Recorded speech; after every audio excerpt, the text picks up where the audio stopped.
আমার এই বক্তব্য শেষ করে ইনশাল্লাহ কিছুক্ষণের মধ্যে আমরা রাজশাহীর দিকে রওনা দেব। আপনাদের যে সমস্ত মেহমান গ্রাম আসছেন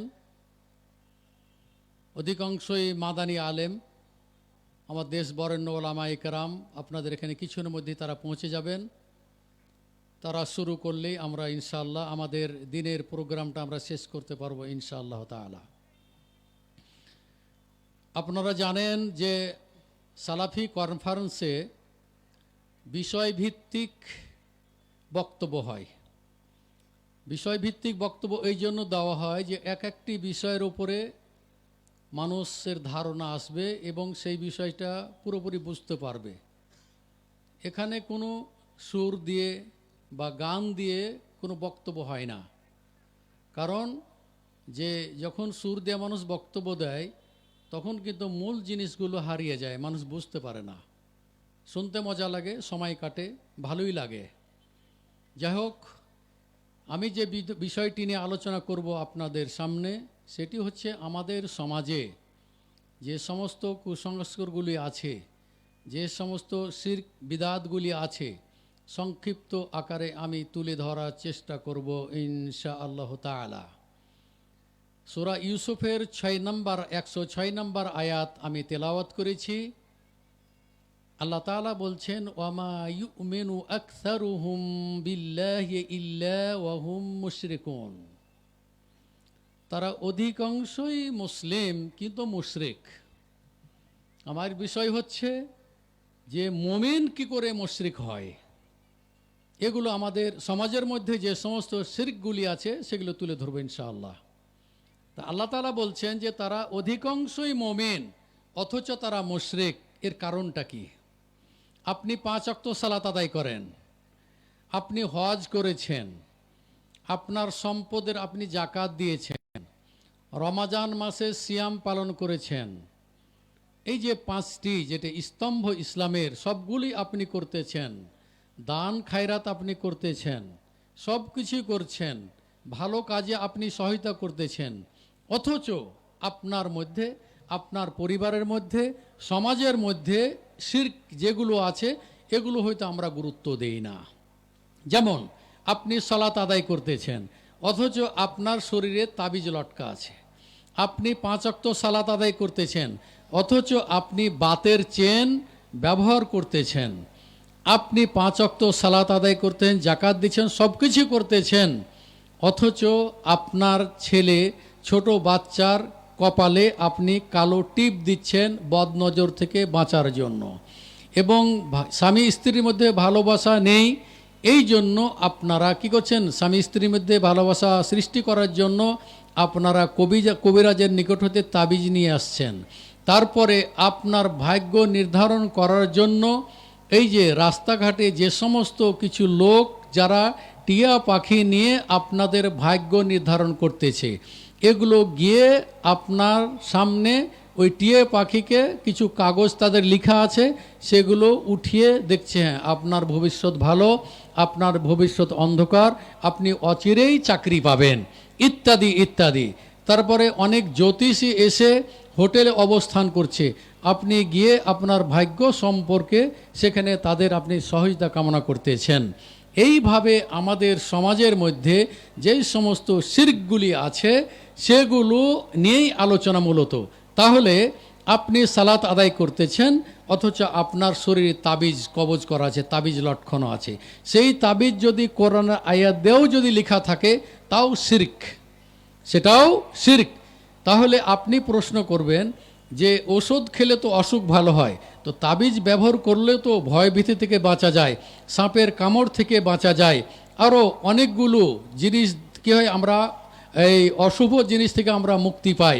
এইভাবে আপনি আকীদা পোষণ করে তাবিজ ব্যবহার করতেছেন, অথচ আপনি জানেন যে শরীয়তে আপনাকে আল্লাহ তাআলা প্রত্যেকটা অসুখের জন্য আল্লাহ তাআলা ওষুধ সৃষ্টি করেছেন।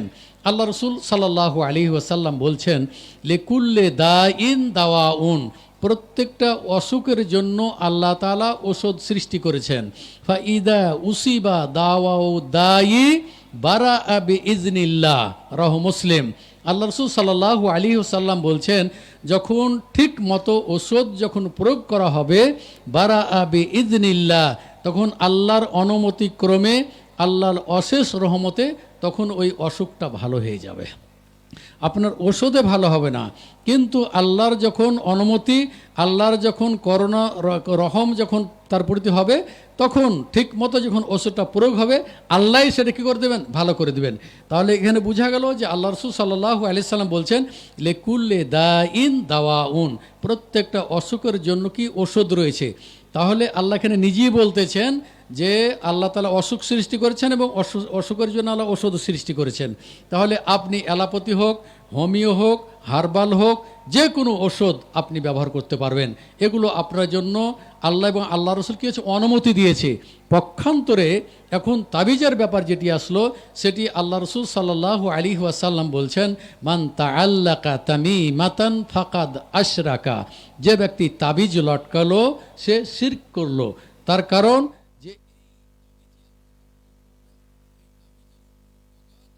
বিশ্বাস আছে, এই বিশ্বাসের কারণে তাবিজ কবজ করা যাবে না, তাবিজ লটকানো যাবে না, তাবিজ ঝোলানো যাবে না। এমনকি আমাদের দেশে অধিকাংশই মানুষ দেখা যায় যে আইতাল কুরসি লেখে বা বাজারে বিক্রি হচ্ছে, আপনার ঘরে আপনি লটকে রাখছেন। সূরা নাস ফালাক লিখিত পাওয়া যাচ্ছে, আপনি আপনার ঘরে এগুলো কি করছেন, লিখে রাখছেন। তার মানে আপনার ঘরে কোনো শয়তান প্রবেশ করতে পারবে না, আপনার পরিবারের কোনো ক্ষতি করতে পারবে না। এই আকীদা পোষণ করছেন আপনি, অথচ এই ধরনের কোনো বিধান নেই। আয়তাল কুরসি পড়ার ব্যাপারে, আয়তাল কুরসি পড়ার ব্যাপারে এর অনেক ফজিলত রয়েছে।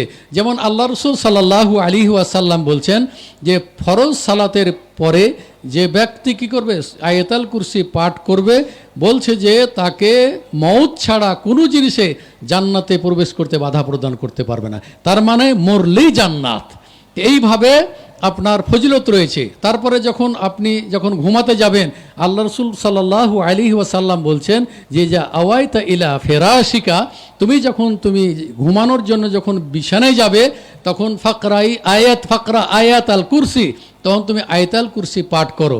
এই আয়াতাল কুরসি পাঠ করে আল্লাহর পক্ষ থেকে একজন ফেরেশতা নিযুক্ত করা হয় এবং সারা রাত আপনাকে পাহারা দিয়ে রাখে, সকাল পর্যন্ত শয়তান তার নিকটবর্তী হতে পারবে না।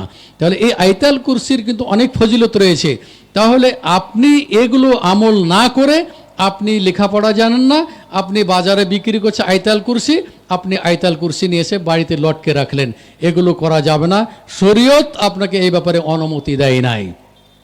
আল্লাহ রসুল সাল্লাল্লাহু আলাইহি ওয়াসাল্লাম বলছেন, আমাদের সমাজে আছে যে অনেক মানুষের বাতের অসুখ আছে, যার কারণে কি করে, বাতের চেন ব্যবহার করে, বিভিন্ন দেশ থেকে এগুলো কিনে নিয়ে আসে, এমনকি সৌদি আরব থেকে কিনে নিয়ে আসে। তখন আপনি বলবেন যে সৌদি আরবই তো চেন বিক্রি করতেছে, তাহলে তারা তো হলো তৌহিদের দেশ, তো ওই দেশে তাবিজ বাতের চেন ব্যবহার মানে কি করে বিক্রি হয়। আসলে সৌদিরা কোনোদিন তারা বাতের চেন কি করে, তারা বিক্রি করে না। বিক্রি করে সব বিদেশি যারা ব্যবসায়ী আছে, তারা এগুলো বিক্রি করে, তারা এগুলো ব্যবহারও করে না এবং তাদের এগুলো অনুমতিও নাই। যার কারণে আমাদের দেশের যারা হাজি হজ করতে গিয়ে তখন কি বাতের চেন নিয়ে আসে। অথচ আল্লাহ রসুল সাল্লাল্লাহু আলাইহি ওয়াসাল্লাম বলছেন, ইমরান ইবনে হুসাইন রাদিয়াল্লাহু তাআলা আনহু হতে হাদিসটি বর্ণিত যে আন্নান নবিয়্য সাল্লাল্লাহু আলাইহি ওয়াসাল্লাম রাআ রাজুলান ওয়া ফি ইয়াদিহি হালকাতুম মিন সুফরিন। আল্লাহ রসুল সাল্লাল্লাহু আলাইহি ওয়াসাল্লাম একদা এক ব্যক্তির হাতে একটি কি করলেন, তামার চেন দেখলেন। দেখার পরে বললেন, আল্লাহ রাসূল সাল্লাল্লাহু আলাইহি ওয়াসাল্লাম বলছেন, মা হাযা, এটি কি? তখন সে বলছে, হাযা, বলছে মিনাল ওয়াহিনা, বলছে এটা অসুখের জন্য এটা আমি ব্যবহার করেছি। আল্লাহ রাসূল সাল্লাল্লাহু আলাইহি ওয়াসাল্লাম বলছেন, ইনজিহা, এটাকে তুমি খুলে ফেলো, ফাইন্নাহা লা ইয়াজিদুকা ইল্লা ওয়াহনান, বলছে এই তাবিজ, এই বাতের চেন তোমার অসুখকে আরো বৃদ্ধি করে দিবে। কি বললেন আল্লাহ রাসূল? আপনি বলছেন যে বাতের চেন ব্যবহার করলে অসুখ ভালো হবে, আপনার বাত ভালো হবে, আর আল্লাহ রাসূল সাল্লাল্লাহু আলাইহি ওয়াসাল্লাম বলছেন যে লা ইয়াজিদুকা ইল্লা ওয়াহনান, বলা হচ্ছে যে এই বাতের চেন ব্যবহার করলে আপনার অসুখকে আরো কি আল্লাহ তাআলা বৃদ্ধি করে দিবেন। তাহলে আল্লাহ রসুলের কথা সত্য না আপনার কথা সত্য? আল্লাহ রসুল সাল্লাল্লাহু আলাইহি ওয়াসাল্লামের কথা চিরসত্য, এর মধ্যে কোনো সন্দেহ নেই। অতএব তাবিজ হোক, বাতের চেন হোক, বা সুতা পড়ে যে সমস্ত গলায় দেওয়া হয় যে সুতাগুলো, এগুলোও পড়া যাবে না। আপনাদেরকে হাদিস শোনাচ্ছি। তা আল্লাহ রসুল সাল্লাল্লাহু সাল্লাম বলছেন, ফা ইন্নাকা লাউ মুত্তা ওয়াহিয়া আলাইক মা আফলাহাতা আবাদা। যদি তুমি এই তাবিজ কবজ অবস্থায় যদি তুমি মৃত্যুবরণ করো, বাতের চেন ব্যবহার করা অবস্থায় তুমি যদি কী করে মৃত্যুবরণ করো, মা আফলাহাতা আবাদা, তুমি কোনো দিনে কোনো ক্রমেই তুমি পরিত্রাণ পাবে না। তাহলে বোঝা গেল যে আপনি যদি তাবিজ ব্যবহার করে থাকেন, আপনার যদি তাবিজ থাকে, ওই অবস্থায় আপনার মৃত্যু যদি হয়, বাতের চেন ব্যবহার করা অবস্থায় যদি আপনার মৃত্যু হয়, আল্লাহ রসুল সাল্লাল্লাহু আলাইহি সাল্লাম বলছেন যে মা আফলাহাতা আবাদা, তুমি কখনোই পরিত্রাণ পাবে না। এটি মুসনাদ আহমদের হাদিস, হাদিসের সানাদ জাইয়্যিদ এবং হাকেমে বর্ণিত হাদিস, হাদিস নাম্বার হচ্ছে 15 নম্বর হাদিস, হাদিসটি সহিহ হাদিস। এরপরে হুযায়ফা রাদিয়াল্লাহু তাআলা আনহু দাখালা আলা মারিদিন ফারাআ ফি আযুদিহি সাইরান ফাআখাযাহু ফাকাতাআহু সুম্মা ক্বাল ওয়ামা ইউমিনু আকসারুহুম বিল্লাহ ইল্লা ওয়া হুম মুশরিকুন। হুযায়ফা রাদিয়াল্লাহু তাআলা আনহু একটি রুগ্ন ব্যক্তির নিকট গিয়ে দেখলেন যে তার বাহুতে একটি সুতা বা একটা ফিতা বাঁধা আছে। তারপরে সেটিকে সে ধরলেন, ফাআখাযাহু, সেটি ধরলেন, তারপর ফা কাতাআহু, তারপর সেটিকে কেটে দিলেন। দেওয়ার পরে বলছেন, কোরআনের আয়াত তিনি তেলাওয়াত করছেন, সূরা ইউসুফের 106 নম্বর আয়াত, বলছেন ওয়ামা ইউমিনু আকসারুহুম বিল্লাহ ইল্লা ওয়া হুম মুশরিকুন। বলা হচ্ছে যে তারা অধিকাংশ মুমিন অথচ মুশরিক, তার মানে ইয়ারা তালিকাত তামায়েম মিনা শিরক। উনি বলছেন যে তাবিজ লটকালে এটি শিরকের অন্তর্ভুক্ত হবে। তাহলে পরিষ্কার হাদিস। এরপরে আব্দুল্লাহ বিন মাসউদ রাদিয়াল্লাহু তাআলা আনহু, তার স্ত্রী জাইনাব, তার স্ত্রী। তো আব্দুল্লাহ বিন মাসউদ একদিন বাইরে ছিলেন, তারপরে জাইনাবের চোখের অসুখ হয়েছিল। এরপরে একজন বুড়িকে ডাকলো, কবিরাজ বুড়ি। তারপরে আসার পরে সে সুতা কিরো ফুঁ দিয়ে গিট দিল। দেওয়ার পরে জাইনাব রাদিয়াল্লাহু তাআলা আনহা কি করলেন, তার গলায় ও সুতাটা বেঁধে দিল। তারপরে আব্দুল্লাহ বিন মাসউদ ফাদাখালা, বাড়িতে আসলেন, ফাতানাহ নাহা, গলার আওয়াজ দিলেন। এই গলার আওয়াজ যেমন শুনেছে, তখন জাইনাব রাদিয়াল্লাহু তাআলা আনহা কি করলেন, উনি বলছেন আদখালতুহা তাহাতা সারির, ওই বুড়ি কবিরাজ মহিলাকে আমি খাটের নিচে ঢুকিয়ে দিলাম। তারপরে আব্দুল্লাহ বিন মাসউদের ভয়ে তারপরে উনি আসলেন, ফাদাখালা ওয়া জালাসা আলা জাম্বি। তারপর আব্দুল্লাহ বিন মাসউদ বাড়িতে প্রবেশ করলেন। জাইনাব বলছেন যে তিনি এসে আমার পাশে বসলেন। বসার পরে ফারাআ ফি উনুকি খাইতান, তারপরে আমার গলায় তিনি ওই ফিতা বা সুতা দেখলেন। তখন তিনি বলছেন মাহাজ আল খায়ত, এটি কিসের সুতা? তখন বলল যে হাজ আল খায়ত রুকি আলী ফিহে, বলা হচ্ছে এটা আমার অসুখের জন্য কি করছে, আমাকে এটা পড়ে দিয়েছে। তারপরে বললেন ফাআখাযাহু, তিনি ধরলেন, ইনতাজাআহু, তা সেটাকে ছিঁড়ে ফেলে দিলেন। তারপরে বলছেন শোনো জাইনাব, ইন্না আলা আব্দুল্লাহ লা আগনিয়াউ মিনাশ শিরক। তিনি বললেন যে শুনে রাখো, আব্দুল্লাহর পরিবার, মানে আব্দুল্লাহ বিন মাসউদের পরিবার, তার নিজের পরিবারের কথা বলা হচ্ছে, ইন্না আলা আব্দুল্লাহ লা আগনিয়াউ মিনাশ শিরক, বলছে তুমি জেনে রাখো আব্দুল্লাহর পরিবার শিরক থেকে মুক্ত। দলিল পেশ করছেন ওয়াকাদ সামিতু রাসূলুল্লাহি সাল্লাল্লাহু আলাইহি ওয়াসাল্লাম ইয়াকুল, তিনি বলছেন আমি আল্লাহ রাসূলকে বলতে শুনেছি যে ইন্নার রুকা ওয়াত তামাইম ওয়াত তেওয়ালা শিরকুন। উনি বলছেন যে ঝাড়ফুঁক, তারপরে বলা হচ্ছে যে তাবিজ, এরপরে স্বামী স্ত্রী ভালোবাসার জন্য যে তাবিজ তৈরি করা হয়, এগুলো হচ্ছে শিরকের অন্তর্ভুক্ত। এখন এখান থেকে বোঝা গেল যে এখানে ঝাড়ফুঁকের কথাও কিন্তু শিরকের অন্তর্ভুক্ত বললেন, কিন্তু না, যদি ঝাড়ফুঁক যদি ওর মধ্যে শিরক থাকে তাহলে সেটি নিষিদ্ধ। আর যদি সেখানে শিরক না থাকে, যদি কোরআনের আয়াত দেওয়া হয় বা দোয়া পড়ে হোক, যেইভাবে হোক, ঝাড়ফুঁক শরীয়তে জায়েজ আছে। যেমন আল্লাহ রাসূল সাল্লাল্লাহু আলাইহি সাল্লাম বলছেন, মুসলিম বর্ণিত হাদিস, ইরাদু আলাইয়া রুকাকুম লা বা'সা বির রুকা মা লাম ইয়াকুন ফিহা শিরকুন। আল্লাহ রাসূল সাল্লাল্লাহু আলাইহি সাল্লাম বলছেন যে তোমরা কি করো, ঝাড়ফুঁক করো, ঝাড়ফুঁক করাতে কোনো বাধা নেই যদি তাতে কোনো রকম শিরক না থাকে।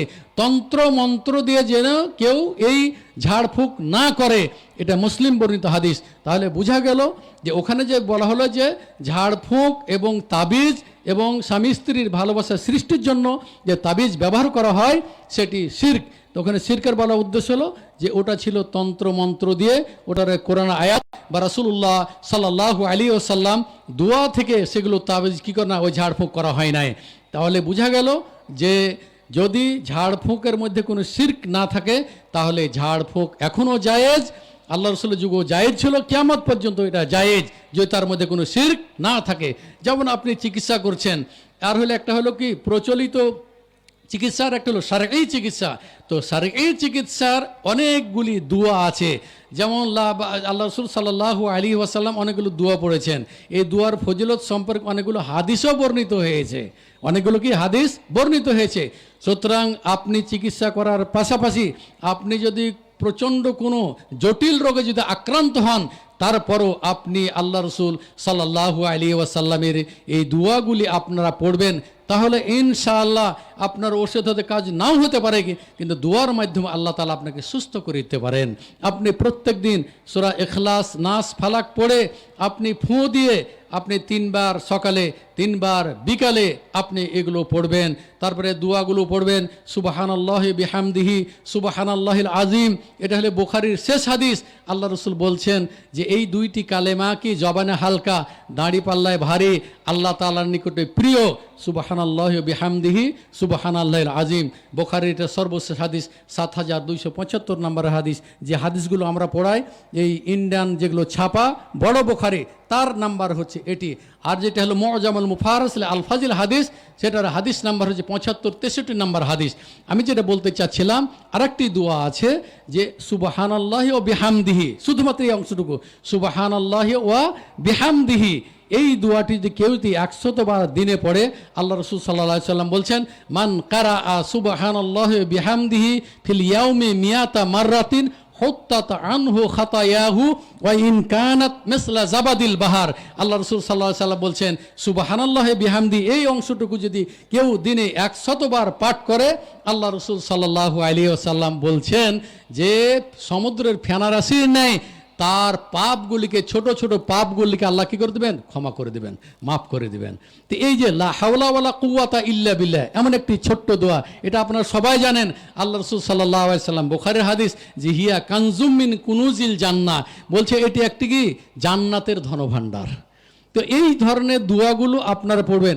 আমাদের এখানে অনেকগুলো লাইব্রেরি আছে, যেমন নিবরাসের লাইব্রেরি আছে, ওয়াহিদে ইসলামের লাইব্রেরিতে একটা বই আছে, 151টি দোয়া আছে, এই দোয়াগুলোর ভিতরে অন্তর্ভুক্ত। তো আপনার এই সমস্ত লাইব্রেরি থেকে বইগুলো আপনারা সংগ্রহ করার চেষ্টা করুন, পড়ুন, নিজে আমল করুন, শারঈ চিকিৎসা করুন, কিন্তু তাবিজ কবজ আপনারা কোনো ক্রমে করবেন না। টিয়া পাখির নিকটে গিয়ে আপনাদের ভাগ্য পরিবর্তন করবেন না, এগুলো হলো শিরক। ভাগ্য পরিবর্তন করার একমাত্র কে? মহা রব্বুল আলামিন। তার নিকটে কিছু চাইলে তার নিকটেই চাইতে হবে। এজা সাআলতা ফাসআলিল্লাহ, তুমি যখন চাইবে তখন আল্লাহর নিকটেই চাইবে, কাউরের নিকটে কিছু চাইবে না। কোনো তন্ত্র মন্ত্র দিয়ে কোনো সময় চিকিৎসা করবে না, শারঈ চিকিৎসা করুন, ফিরে আসুন আল্লাহর পথে। আল্লাহ এবং আল্লাহ রাসূল যেটা বলেছেন সেই অনুযায়ী আপনি চিকিৎসা করুন। এবং বাচ্চাদেরকে যে আপনি কালো টিপ দেন, এটি আপনার বলেন বদনজর থেকে বাঁচার জন্য, অথচ আল্লাহ রাসূল সাল্লাল্লাহু আলাইহি সাল্লাম বদনজর থেকে বাঁচার জন্য দোয়া পড়েছেন আউযু বিকালিমাতিল্লাহি তাম্মাতি মিন শাররি মা খালাক। এটি একটি দোয়া, এটি বাচ্চাদেরকে পড়ে ফু দিবেন। এরপর আরেকটি দোয়া আছে আউযু বিকালিমাতিল্লাহি তাম্মাতি মিন কুল্লি শাইতানিন ওয়া হাম্মাতিন ওয়া মিন কুল্লি আইনিল লাম্মাতিন, যে আল্লাহর এই পরিপূর্ণ বাক্য দ্বারা আমি কি করছি, শয়তানের যত রকমের অনিষ্ট আছে সেখান থেকে আমি পরিত্রাণ চাচ্ছি, এবং যত রকমের হিংস্র প্রাণী আছে, বিষাক্ত প্রাণী আছে, সেখান থেকে আল্লাহর নিকটে আমি পানাহ চাচ্ছি। এবং যেগুলো ক্ষতিকারক চক্ষু, বদনজর থেকে বাঁচার জন্য এই দোয়াটি আপনারা পড়বেন। ছোট বাচ্চাদেরকে পড়ে ফু দিবেন, কিন্তু কোনো ক্রমে এই কালো টিপ আপনি ব্যবহার করবেন না। কালো টিপ দিয়ে আপনি বদনজর থেকে বাঁচার জন্য যদি করে থাকেন, তাহলে অবশ্যই শিরক করলেন। এই জন্যই বলতেছি যে আমরা মুসলিম, আমরা 5 ওয়াক্ত সালাত আদায় করি, ইসলামের বিধিবিধান আমরা মেনে চলি, অথচ মুশরিক, এই কারণে মুশরিক বলা হচ্ছে। আরও আমাদের সমাজের মধ্যে অনেক রকমের কুসংস্কার আছে, সেগুলো তুলে ধরার সময় আমি পেলাম না, যেহেতু সময় সংক্ষেপ। আমি আমার বক্তব্য এখানেই সমাপ্ত করলাম। আবারও যদি সুযোগ পাই ইনশাআল্লাহ আপনাদের বেঁচে থাকেন আগামী বছর আপনাদের সামনে আবারও উপস্থিত হবে ইনশাআল্লাহ তাআলা। দোয়া করি আপনারা যারা এসেছেন আপনারা হাদিস কোরআন শোনার পরে আপনারা নিজে আমল করার চেষ্টা করেন, পরিবারকে আপনার আদর্শ পরিবার হিসেবে গঠন করা তৈরি করবেন এবং 5 ওয়াক্ত সালাতি বাচ্চাদেরকে অভ্যস্ত করার চেষ্টা করবেন, যাতে করে বর্তমান যুগে আমরা ফিতনার যুগে পড়েছি, এই ফিতনা থেকে বাঁচার জন্য আপনারা আল্লাহর নিকটে বেশি বেশি করে দোয়া করবেন। আল্লাহ রাসূল বলছেন যে লা ইয়াতি জামানুন ইল্লাল্লাযী বা'দাহু শাররুম মিনহু, যুগ যত আসবে মানুষ তত খারাপ হবে, ফিতনা প্রত্যেকটা বাড়িতে বাড়িতে ঢুকে পড়বে। তাই এই ফিতনা থেকে আল্লাহ যেন আমাদেরকে রক্ষা করেন, আমিন। ওয়া আখির দাওয়ানা আনিল হামদুলিল্লাহি রাব্বিল আলামিন। আসসালামু আলাইকুম ওয়া রাহমাতুল্লাহি ওয়া বারাকাতুহু।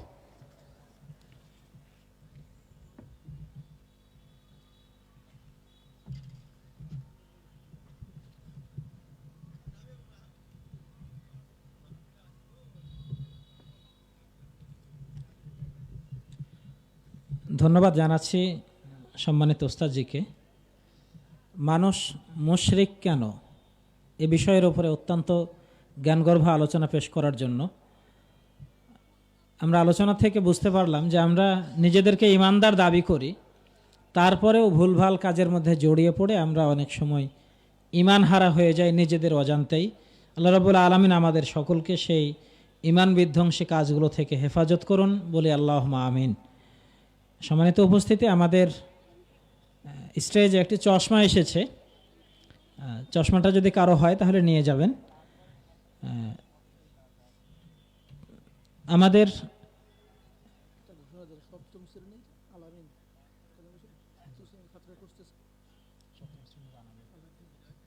সপ্তম শ্রেণীর ছাত্র আল আমিন, আমাদের জামিয়া সালাফিয়ার ছাত্র, সপ্তম শ্রেণীর ছাত্র আল আমিন, তাকে খোঁজা হচ্ছে। নাম ওমর ফারুক। কোথায় দেখা করবে? সম্মানিত উপস্থিতি, আমরা সালাফে কনফারেন্সে এসেছি। সেই দুপুর থেকে নিয়ে গভীর রাত পর্যন্ত আমাদের আলোচনা শুনতে হবে। আলোচনার মধ্যে যদি আমাদের কারো শারীরিক অসুবিধা হয় তাহলে আমাদের বুক স্টলের পাশে চিকিৎসা কেন্দ্র রয়েছে, সেখান থেকে চিকিৎসা নিতে পারবেন। যারা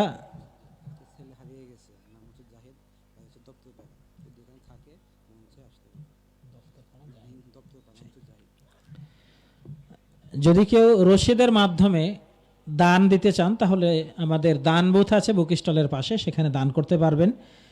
আপনাদের প্যান্ডেলের মধ্যে বিভিন্ন জায়গাতে দান বক্স ঝোলানো আছে, যারা দান করতে চান সে দান বক্সে দিতে পারবেন। বিশেষ করে যাদের দানের কুপন দেওয়া হয়েছিল যেসব ভাইদের, তারা দানের কুপনগুলো অতি সত্বর আপনারা জমা দিয়ে আসেন। দানের কুপনগুলো 18 নম্বর স্টলে এতেসামে, সেখানে দানের কুপনগুলো জমা দিয়ে আসবেন।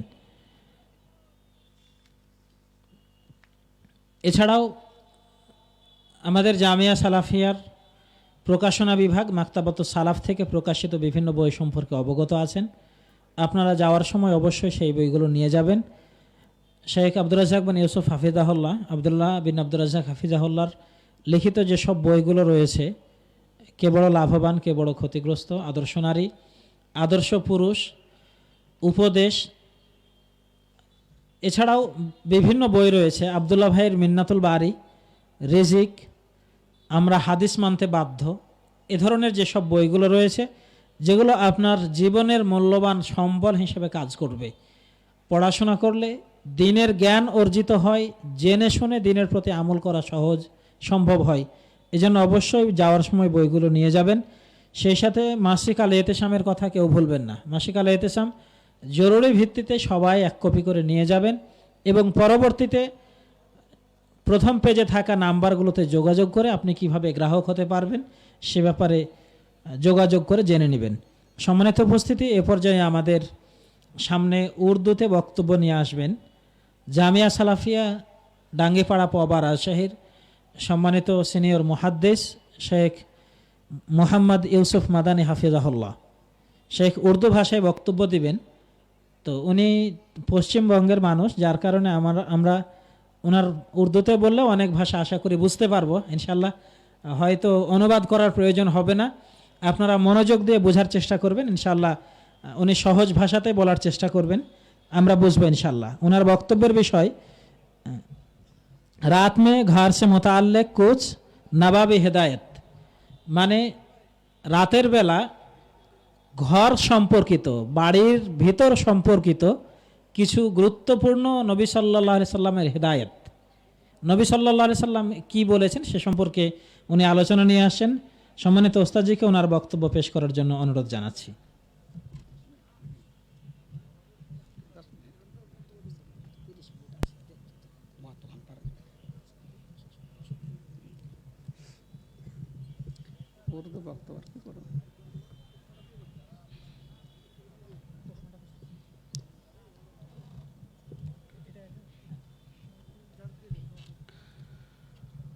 السلام عليكم ورحمة الله وبركاته.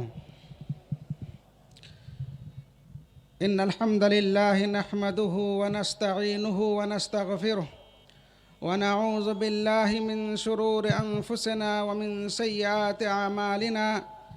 من يهده الله فلا مضل له ومن يضلل فلا هادي له.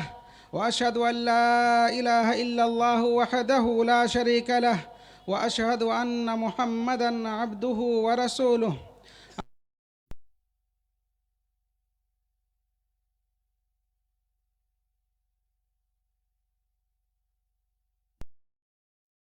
وكل محدثة بدعة وكل بدعة ضلالة وكل ضلالة في النار.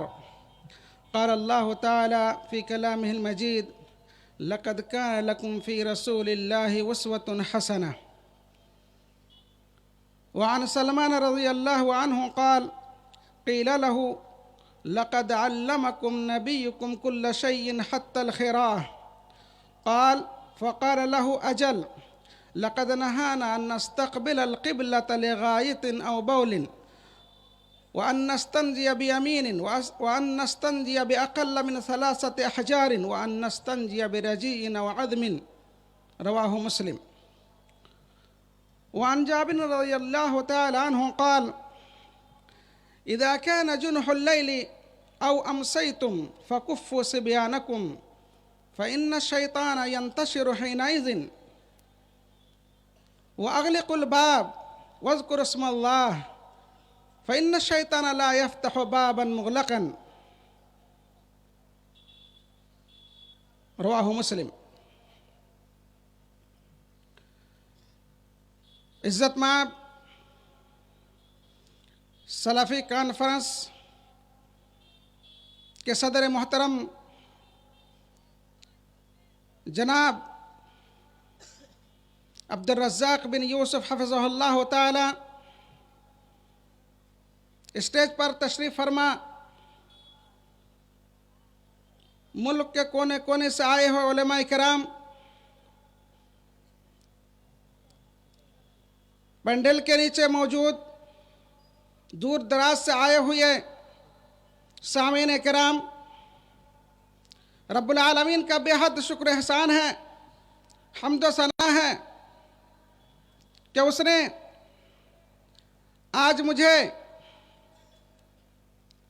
اپنے دینی بھائیوں کے سامنے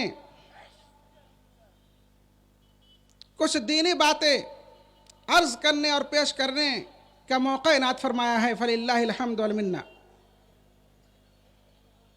حضرات گرامی قدر،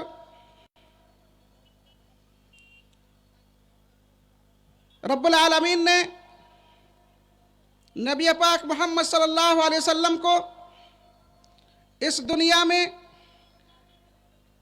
پوری انسانیت کی ہدایت اور رہنمائی کے لیے، صحیح راستے پر گامزن کرنے کے لیے، جنت کا راستہ دکھانے کے لیے مبعوث فرمایا۔ آپ صلی اللہ علیہ وسلم اس دنیا میں تشریف لائے اور اللہ رب العالمین کے حکم کے مطابق ہر چیز کی تعلیم امت کو دی۔ دین و دنیا سے متعلق ساری چیزیں قرآن اور حدیث کے روشنی میں اس امت تک رسول اللہ صلی اللہ علیہ وسلم نے پہنچا دی۔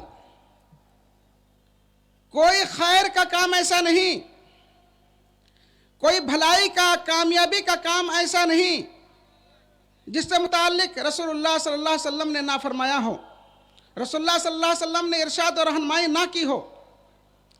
हर नेकी के काम की तरफ अल्लाह के रसूल ने हमारी रहनुमाई की है, हमें रास्ता दिखाया है कि हमें कौन सा काम करना है कि जिससे अल्लाह रब्बुल आलमीन हमसे राज़ी और खुश होगा।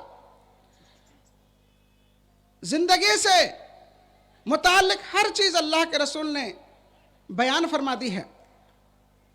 कैसे हमें चलना है, कैसे उठना है, बैठना है, सोना है, जागना है, कैसे सलाम अर्ज करना है, कैसे अपने वालिदैन के साथ मामलात करने हैं, कैसे अपने अड़ोस पड़ोस और अपने अकरबा रिश्तेदारों के साथ मामलात करना है, कैसे इबादत बंदगी करनी है, कैसे सलात अदा करनी है, कैसे सियाम रखना है, कैसे हज अदा करना है। सारी चीज़ों की तालीमात अल्लाह के रसूल ने हमें दी है।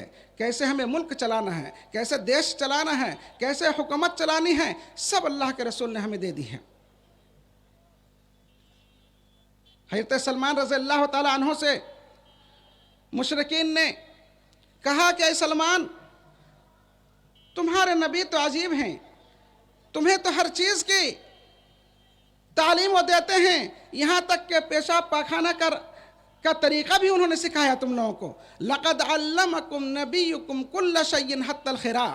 मुशरिकीन ने तो मजाक के तौर पर, इस्तिहज़ा के तौर पर हज़रत सलमान फ़ारसी रज़ी अल्लाह तआला अन्हु से कहा कि अरे कैसे तुम्हारे नबी हैं, पेशाब पाखाना का तरीका भी तुम्हें सिखाते हैं, ये भी कोई बोलने वाली और बताने वाली चीज़ है। अगर हज़रत सलमान की जगह हम लोग होते तो शर्मा जाते, क्या जवाब दे, क्या कहें। लेकिन हज़रत सलमान रज़ी अल्लाह तआला अन्हु शर्माए नहीं, कहा अजल, सही बात, अल्लाह के रसूल सल्लल्लाहु अलैहि वसल्लम ने हमें हर चीज़ सिखाई है, हर चीज़ से मुतालिक अदब हमें दी है, हर चीज़ से मुतालिक अल्लाह के रसूल ने हमें हमारी रहनुमाई की है। लक़द नहाना नस्तक़बिल अल-क़िबलता लिग़ायत नौबौलिन। अल्लाह के रसूल सल्लल्लाहु अलैहि वसल्लम ने हमें पेशाब पाखाना करने का तरीक़ा और अदब सिखाया है। हमें बताया है कि देखो, पेशाब पाखाने के वक्त क़िबला की तरफ मुँह और पीछा ना करना, यानी क़िबला को सामने करके पेशाब पाखाना के वक्त ना बैठना और ना ही क़िबला को पीछे करके पेशाब पाखाना करने के लिए बैठना। अल्लाह के रसूल ने हमें ये तालीम दी है, ये अदब सिखाया है हमें। वनहाना नस्तंजिया बेयमीन, और अल्लाह के रसूल ने हमें रोका है, मना किया है, मना फरमाया है कि देखो, पेशाब पाखाना के बाद जब तुम ढेला का इस्तेमाल करो, जब पानी का इस्तेमाल करो, जब टिश्यू का इस्तेमाल करो, तो दाएं हाथ का इस्तेमाल ना करना। कौन सा हाथ इस्तेमाल करना है? बाएं हाथ। और वह अन्नस्तंजिया बिअक़ल्ल मिन सलासत हज़ार, रसूलुल्लाह सल्लल्लाहु अलैहि वसल्लम ने हमें तालीम दी कि देखो, पेशाब पाखाना के वक्त जब तुम ढेला इस्तेमाल करो तो कम से कम 3 ढेले होने चाहिए, 3 पत्थर होने चाहिए, उससे कम नहीं, 3 होने चाहिए। 3 ढेला, 3 पत्थर इस्तेमाल करो अगर पानी नहीं है तो, और अगर ज़रूरत पड़े तो 5 करो, उससे भी ज़रूरत ज़्यादा पड़े तो 7 करो, बेजोड़ हो। और वह अन नस्तंजिया बेरजीइन अज़मिन, देखो, पेशाब पाखाना के बाद ढेला के तौर पर गोबर और हड्डी का इस्तेमाल ना करना, गोबर से अपना पाखाना साफ ना करना, तहारत हासिल ना करना, हड्डी से अपनी तहारत हासिल ना करना। तो हज़रत सलमान फ़ारसी रज़ी अल्लाह तआला अन्हु ने पूरे यानी पूरे हिम्मत के साथ उन मुशरिकीन का जवाब देते हुए और बिला शर्माए, बिला झिझक के आपने फरमाया कि हाँ, अल्लाह के रसूल ने हमें हर चीज़ की तालीम दी है। हज़रत अबू ज़र रज़ी अल्लाह तआला अन्हु फरमाते हैं, तबरानी की रिवायत है, सही है, अल्लाह के रसूल ने फरमाया, मा बक़िय शैउन युक़र्रिबु मिनल जन्नति व युबाइदु मिनन नार इल्ला वक़द बुय्यिना लकुम। रसूलुल्लाह सल्लल्लाहु अलैहि वसल्लम फरमाते हैं कि देखो, दुनिया में जो भी चीज़ जन्नत के करीब तुम्हें ले जाने वाली है और जो भी चीज़ जहन्नम से, आग से तुमको दूर रखने वाली है, उस सब चीज़ें तुम्हारे लिए बयान कर दी गई हैं, उसकी वजाहत कर दी गई है। कोई चीज़ पोशीदा और मख्फी नहीं है, सब वाज़ेह है कुरान और हदीस में। कहने का मतलब यह है कि रसूलुल्लाह सल्लल्लाहु अलैहि वसल्लम ने हमारी ज़िंदगी से मुताल्लिक, चाहे हमारी ज़िंदगी का ताल्लुक़ अल्लाह ताला की इबादत से हो या मामलात से हो या किसी भी चीज़ से हमारी ज़िंदगी का ताल्लुक़ हो, सबसे मुताल्लिक वाज़ेह इरशादात, वाज़ेह रहनुमाइयाँ अता की हैं। हमारी सेहत, हमारा माल कैसे महफूज रहे, हम कैसे सेहतमंद रहें, बीमारी से दूर रहे, शैतान की तकलीफ से कैसे हम और उसकी ईज़ा रिसाली से कैसे महफूज रहें, सब अल्लाह के रसूल ने हमें सिखाया है। अल्लाह के रसूल इस ताल्लुक़ से फरमाते हैं, जैसे कहा जाता है जाबिर रज़ी अल्लाह अन्हु उसके रावी हैं, फरमाया इज़ा काना जुन्हुल लैल औ अमसैतुम, जब रात हो जाए, जब शाम हो जाए, सूरज डूब जाए, तो घर से मुताल्लिक कुछ आदाब हैं हर मुसलमान को, बल्कि पूरी इंसानियत को, सारे लोगों को इन इरशादात, इन आदाब, इन रहनुमाइयों पर अमल करना चाहिए। उससे हमारी सेहत ठीक ठाक रहेगी, हम बीमार नहीं होंगे, शैतान हम पर हमला आवर नहीं होगा, जिन हमारे ऊपर चढ़नियाँ दौड़ेगा, हम महफूज रहेंगे। ये चंद आदाब हैं जो मैं आपके सामने रखना चाहता हूँ रसूलुल्लाह सल्लल्लाहु अलैहि वसल्लम की हदीस की रोशनी में। उम्मीद है कि आप इन आदाब को समझेंगे और उन पर ज़रूर अमल करेंगे। आप भी, आपके घर में रहने वाली औरतें भी, आप सीख के जाइए और औरतों को सिखाइए कि रात में ये एक काम करना चाहिए। रसूलुल्लाह सल्लल्लाहु अलैहि वसल्लम ने हमें ये सारी हिदायत दी हैं, ये आदाब सिखाए हैं, हमें उन आदाब पर अमल पैरा होना चाहिए, अमल करना चाहिए। क्या फरमाया अल्लाह के रसूल ने, इज़ा अमसैतुम, जब शाम हो जाए, सूरज डूब जाए, फ़कुफ़्फ़ू सिब्यानकुम, तो तुम लोग अपने बच्चों को घरों में रखो। जब सूरज डूब जाए, रात हो जाए, तो छोटे छोटे बच्चों को घर से बाहर ना जाने दो, घर में उनको रखो। क्यों? आप फरमाते हैं फ़इन्न शैतान यंतशिरु हिनाइज़िन, क्योंकि उस वक्त शैतान अपने अपने काम के जगहों में फैल जाता है। शैतान जहाँ छुप कर था दिन भर, अपने कहीं दरख्त पर, कहीं समंदर में, कहीं जंगल में, कहीं कहीं छुपा हुआ था, अब वो रात में वो निकलते हैं। शैतान रात में क्या होते हैं, निकलते हैं, सूरज डूबने के फ़ौरन बाद जो है वो अपने अपने काम की जगह में चले जाते हैं। तो अगर बच्चों को आप सूरज डूबने के बाद छोड़ देंगे, बाहर अकेला बच्चे घूमेंगे, तो बच्चे तो दुआ नहीं जानते, बच्चे आमतौर पर मतलब नापाक ही रहते हैं, पेशाब कर दिए, पखाना कर दिए। और आप जानते हैं कि जब दुआएं ना कही जाए और जब मतलब नापाक और नजासत के हालात में आदमी रहता है, तो शैतान और जिन ज़्यादा जो हमला करता है, शैतान लग जाता है या जिन लग जाता है। तो बच्चों के अंदर ये सारी चीज़ें नहीं पाई जाती हैं कि वो अपने दिफा कर सके, शैतान से महफूज रह सके। इसलिए बच्चों को घर से बाहर नहीं निकलने देना चाहिए, क्योंकि अगर आपने सूरज के डूबने के बाद छोटे छोटे बच्चों को घर से बाहर निकलने दिया, गलियों में, घर से बाहर, तो शैतान जब गुजरेगा तो हो सकता है शैतान उसको तकलीफ पहुँचाए, जिन जो है उस पर सवार हो जाए या कुछ भी हो सकता है। इसलिए अल्लाह के रसूल फरमाते हैं फ़इन्न शैतान यंतशिरु हिनाइज़िन, सूरज डूबने के बाद शैतान क्या होता है, बिखरता है, ज़मीन में बिखरता अपने अपने काम के जगहों में जाता है। फ़इज़ा ज़हब सअतुम मिनल लैल फ़ख़ल्लूहुम, हाँ, जब रात का कुछ हिस्सा गुजर जाए, जब शैतान बिखर जाए, तो फिर अब बच्चों को जाने दे सकते हैं। तब जो है बच्चे जाएं तो इंशाअल्लाह शैतान जो है उनको नुकसान नहीं पहुंचा सकेगा। तो ये पहला अदब है जो मैं आप तक पहुंचाना चाहता हूं। मेरे भाइयों, हम अल्लाह के रसूल के उम्मती हैं, हम अहले हदीस हैं, सही हदीस पर अमल करने वाले हैं, कुरान पर अमल करने वाले हैं। हमें इन चीज़ों पर अमल करना चाहिए कि जब सूरज डूब जाए तो हमारे छोटे बच्चों को घर से बाहर नहीं निकलने देना चाहिए, वरना शैतान नुकसान पहुँचाएगा, जिन लायक हो जाएगा। यह पहला अदब है। दूसरा अदब, वअग़लिक़ुल बाब वज़्कुरुस्मल्लाह फ़इन्न शैतान ला यफ़्तहु बाबन मुग़लक़न, जब रात में आप सोएं तो सोने से पहले दरवाज़ों को बंद कर लें, किवाड़ दरवाज़ों को क्या कर लें, बंद कर लें, और बंद करते वक्त अल्लाह रब्बुल आलमीन का नाम लें या बिस्मिल्लाह कहा करके दरवाज़ा बंद करें। कभी भी दरवाज़ा खोल कर ना सोएं। मेन गेट तो बंद करना ही करना है, अपना जो अंदर घर का जो दरवाज़ा है उसे भी बंद कीजिए, और बंद करते वक्त बिस्मिल्लाह ज़रूर कहिए। आप खुद कहिए, बच्चों को सिखाइए, अपने औरतों को, बीवियों को, सबको सिखाइए, अपने बेटियों को, बहू को सिखाइए कि घर में जब सोना हो तो ज़रूर भी ज़रूर घर का दरवाज़ा बंद कर लो। चाहे सर्दी का मौसम हो, जाड़े का मौसम हो, चाहे गर्मी का मौसम हो, किसी भी मौसम में घर का दरवाज़ा बंद करके सो, इसलिए कि तुम्हारे नबी का ये हुक्म है, ये तुम्हारे नबी ने तुम्हें बताया है। अगलिकुल अबवाब व अगलिकुल बाब वज़्कुर इस्मल्लाह फ़इन्न शैतान ला यफ्तहु बाबन मुग़लक़न। क्यों? इसलिए कि शैतान बंद दरवाज़ा, जिस दरवाज़ा को बिस्मिल्लाह कह करके बंद किया जाता है, शैतान उसे खोल नहीं सकता। फ़इन्न शैतान ला यफ्तहु बाबन मुग़लक़न, जिस दरवाजे को बिस्मिल्लाह कह करके बंद किया जाए उसे शैतान खोल नहीं सकता। और यहाँ शैतान से मुराद सिर्फ शैतान और जिन ही नहीं, शैतान से मुराद हर तकलीफ देने वाली चीज़ है।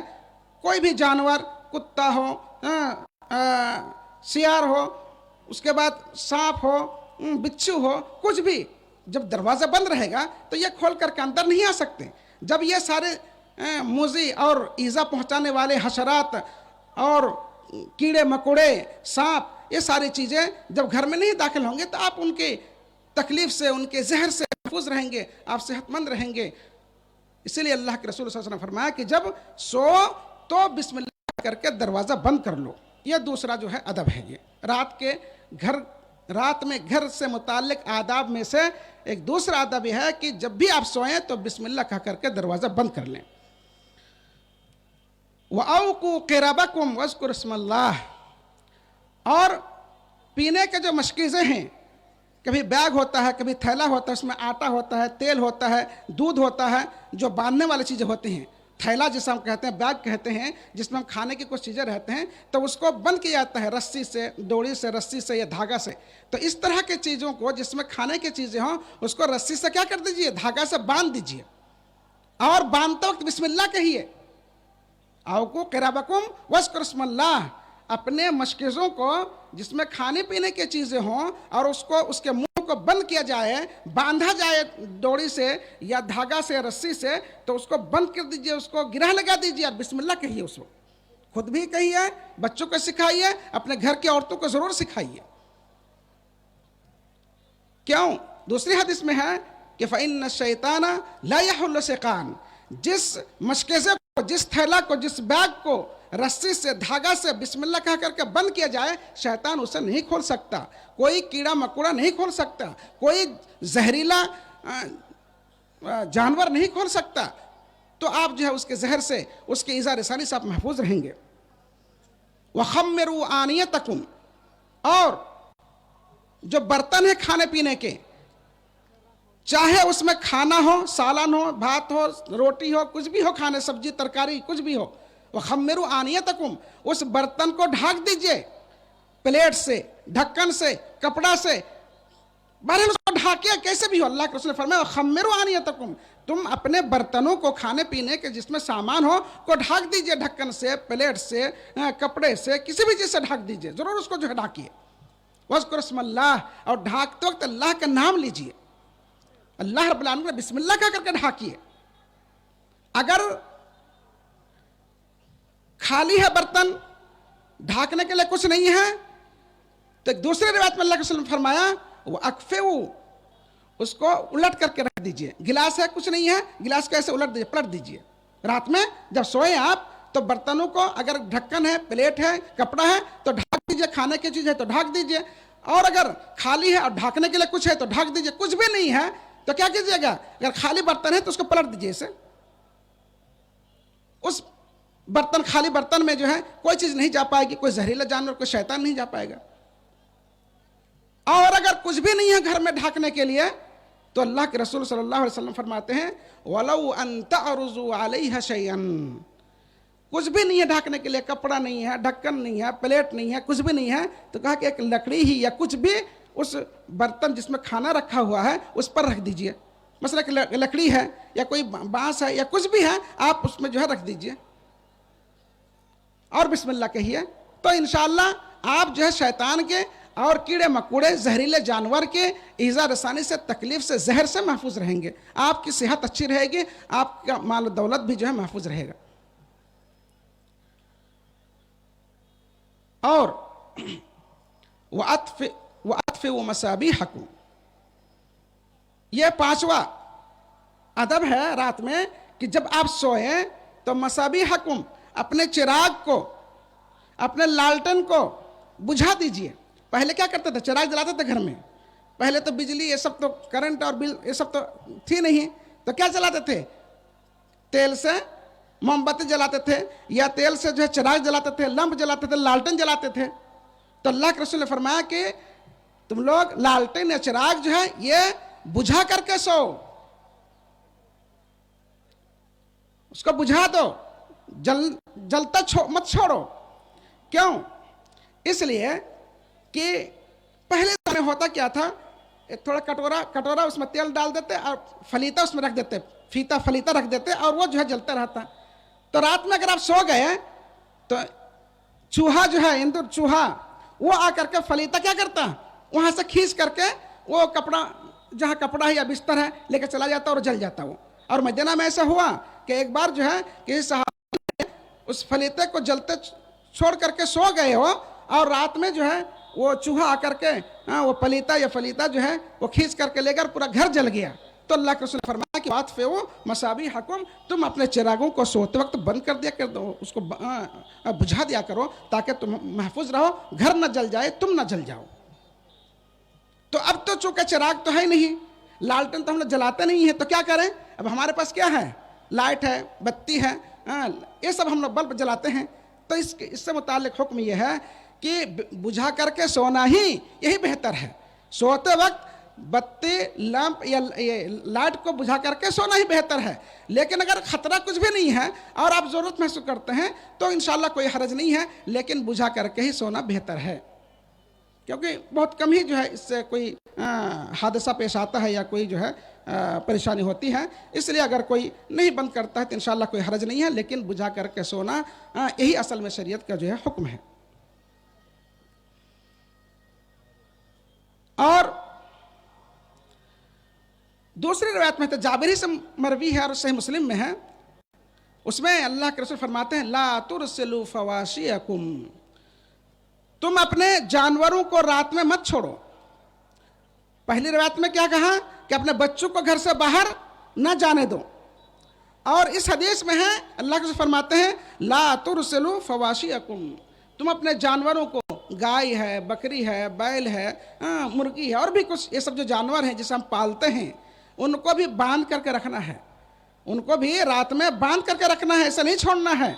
ऐसे आप अगर छोड़ेंगे तो ही शैतान जो है उसको कहीं से कहीं ले जा सकता है, शैतान उस पर हमलावर हो सकता है, उसे कहीं भगा के ले जा सकता है, ज़ाय हो सकता है, वैसे भी गुम हो सकता है, जानवर कहीं चला जाएगा, आपका माल जो बर्बाद हो जाएगा। इसलिए अल्लाह के रसूल सल्लल्लाहु अलैहि वसल्लम ने अदब सिखाया कि देखो रात में अपने जानवरों को मत छोड़ो, ला तुरसिलू फवाशियकुम ऐ मवाशियकुम, अपने जानवरों को मत छोड़ो, बांध करके रखो रात में।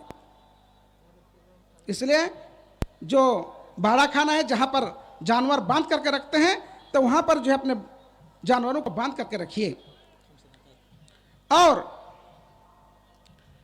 एक और हदीस में है अल्लाह के रसूल सल्लल्लाहु अलैहि वसल्लम फरमाते हैं, और बहुत ही अजीम हदीस है, वही है तो जाबिर ही उसके रावी हैं और सही मुस्लिम में रवायत है, उसमें अल्लाह के फरमाते हैं गत्तुल इना व औकुस सिका, अपने बर्तनों को ढाको, अपने मशकिज़ों को, अपने बैगों को बांध करके रखो। फ़इन्न फ़ी सनति लैलतन यनज़िलु फ़ीहा वबाउन, इसलिए बांध करके रखो, ढाक करके रखो सारी चीज़ों को घर में रात में सोते वक्त, क्योंकि साल भर में एक रात आती है। फ़इन्न फ़ी सनति लैलतन, साल में एक रात आती है, यनज़िलु फ़ीहा वबाउन, उस रात में आसमान से अल्लाह की तरफ से बीमारियाँ, वबा, बड़ी बड़ी बीमारियाँ उतरती हैं। यनज़िलु फ़ीहा वबा, वबा किसे कहते हैं? बड़ी बीमारी को कहते हैं। उसमें बीमारियाँ नाज़िल होती हैं आसमान से। ला यमुर्रु बिइनाइन लैसा अलैहि ग़िता, और वह बीमारियाँ माइक्रोब की शक्ल में वो चलती रहती हैं, गुजरती रहती हैं, घरों में दाखिल होती हैं। तो ला यमुर्रु बिइनाइन लैसा अलैहि ग़िता, जिस बर्तन के पास से वो माइक्रोब या बीमारियाँ गुजरती हैं, तो जब वो बर्तन खुला होता है, उस पर ढक्कन नहीं होता है, तो उसमें वो बीमारियाँ दाखिल हो जाती हैं। और सिकाइन लैसा अलैहि विका, या बैग या थैला या मशकिज़ें जिसको बांध करके रखा नहीं जाए, उस पर से बीमारियाँ गुजरती हैं तो उसमें दाखिल हो जाती हैं। इल्ला नज़ला फ़ीहि मिन ज़ालिकल वबा, तो उन बर्तनों में, उन बैगों में, उन बर्तनों में जो है बीमारियाँ नाजिल होती हैं। ये हदीस बहुत अजीम है। 1400 साल पहले अल्लाह के रसूल ने हदीस फरमाई है कि देखियो रात में साल भर में एक रात है जिस रात बड़ी बड़ी बीमारियां नाजिल होती है ज़मीन में, और बर्तन अगर ढके ना हो रात में तो वो बीमारियां उन बर्तनों में दाखिल हो जाती हैं। फिर सुबह उठ करके आदमी उन बर्तनों को इस्तेमाल करता है, उन बर्तनों में खाता है, फिर वो बीमारी अंदर जाती है और आदमी बीमार हो जाता है। तो अल्लाह के रसूल और अल्लाह रब्बुल आलमीन ने अपने बंदू और अल्लाह के रसूल अपने उम्मतियों की सेहत को ठीक ठाक रखने के लिए ये हिदायत दी हैं। अगर हम इन हिदायत पर, इन अहकामात पर अगर हम अमल करेंगे तो हम सेहतमंद रहेंगे, हम बीमार नहीं होंगे। साइंसदानों ने तहकीक की है और उन्होंने तहकीक कर देखा है कि हाँ वाकई साल में कुछ मुतय्यन रातों में बीमारियां शबनम की तरह, शीत शबनम की तरह जो है उतरती हैं, और कुछ बीमारियां हैं जो सितंबर और अक्टूबर के महीने में नाज़िल होती हैं, सितंबर और अक्टूबर के महीने में नाज़िल होती हैं। ये साइंसदानों ने तजर्बे से बताया है। लेकिन अल्लाह के रसूल ने फरमाया कि साल में एक रात होती है जिसमें बीमारियां नाज़िल होती हैं। हम कहते हैं कि हो सकता है उन रातों में भी या उन महीनों में भी जो है बीमारियां नाज़िल होती हैं। अल्लाह के रसूल ने तो फरमाया कि एक रात में नाज़िल होती हैं, लेकिन वो बड़ी बड़ी बीमारियां हैं, छोटी छोटी बीमारियां नाज़िल होती हैं, हो सकती हैं। हम उसका इनकार नहीं करते हैं। बहरहाल साइंसदानों ने तजर्बा करके और पूरे जो है वो करके उन्होंने देखा है कि हाँ वाकई कुछ ख़ास दिनों में, कुछ ख़ास रातों में, कुछ ख़ास महीनों में बीमारियां नाज़िल होती हैं। तो मोहतरम सामीन, ये कुछ बातें थी, कुछ आदाब थे जिनका ताल्लुक़ रात में घर के साथ है कि हम मुसलमानों को खुसूसन रात में घर में क्या करना चाहिए। तो हमने वो 5-6 आदाब आपके सामने रखे हैं। अल्लाह रब्बुल आलमीन से दुआ है कि अल्लाह रब्बुल आलमीन हमें इन नबवी अल्लाह के रसूल की हिदायत और आदाब पर अमल करने की तौफीक से नवाजें, ताकि हमारी सेहत ठीक ठाक रहे, हमारे बच्चे महफूज रहें, हमारे महफूज रहें, और हम अल्लाह रब्बुल आलमीन की पूरी सेहत और तवानाई के साथ, क़ुव्वत के साथ इबादत व बंदगी कर सकें। अल्लाह रब्बुल आलमीन हमें इसकी तौफीक से नवाजे। और अगर आप मतलब समझ गए हैं तो कोई बात नहीं, अगर ना समझे हों तो आप कह सकते हैं, वो मतलब तर्जमा कर देंगे, अनुवाद कर देंगे हमारे शेख जो हैं, शेख अब्दुल बारी साहब मुख्तसर तौर पर आपको समझा देंगे। लेकिन बहुत ही इम्पॉर्टेंट और बहुत ही अहम चीज़ें हैं ये, इन पर हमें खुद हमारे बच्चों को, हमारे घर के औरतों को अमल करना चाहिए। हम सीख करके अपने बच्चों को, अपने घर के औरतों को सिखाएं। अल्लाह रब्बुल आलमीन इन तमाम चीज़ों पर हमें अमल करने के तौफीक से नवाजें। हाज़ा व सल्लल्लाहु अलैहि नबीना मुहम्मद व आलिहि व सहबिहि अजमईन। अस्सलामु अलैकुम व रहमतुल्लाहि व बरकातुहू।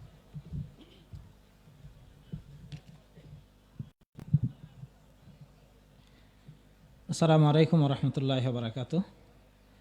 ধন্যবাদ জানাচ্ছি ওস্তাদজিকে। ওনার বক্তব্য অত্যন্ত গুরুত্বপূর্ণ ছিল। আপনারা নিশ্চয়ই বুঝে গেছেন, কারণ উনি অনেকটা সহজ উর্দুতে বলার চেষ্টা করেছেন, যার মধ্যে কিছুটা আমাদের চাঁপাইনবাবগঞ্জের ভাষার অনেকটাই কাছাকাছি ছিল, যার কারণে কিছুটা আপনারা অনেকটাই বুঝে ফেলেছেন। ওনার বক্তব্যের বিষয় ছিল রাতের বেলা ঘরের সাথে, বাড়ির সাথে সম্পর্কিত কতিপয় নববী হেদায়েত।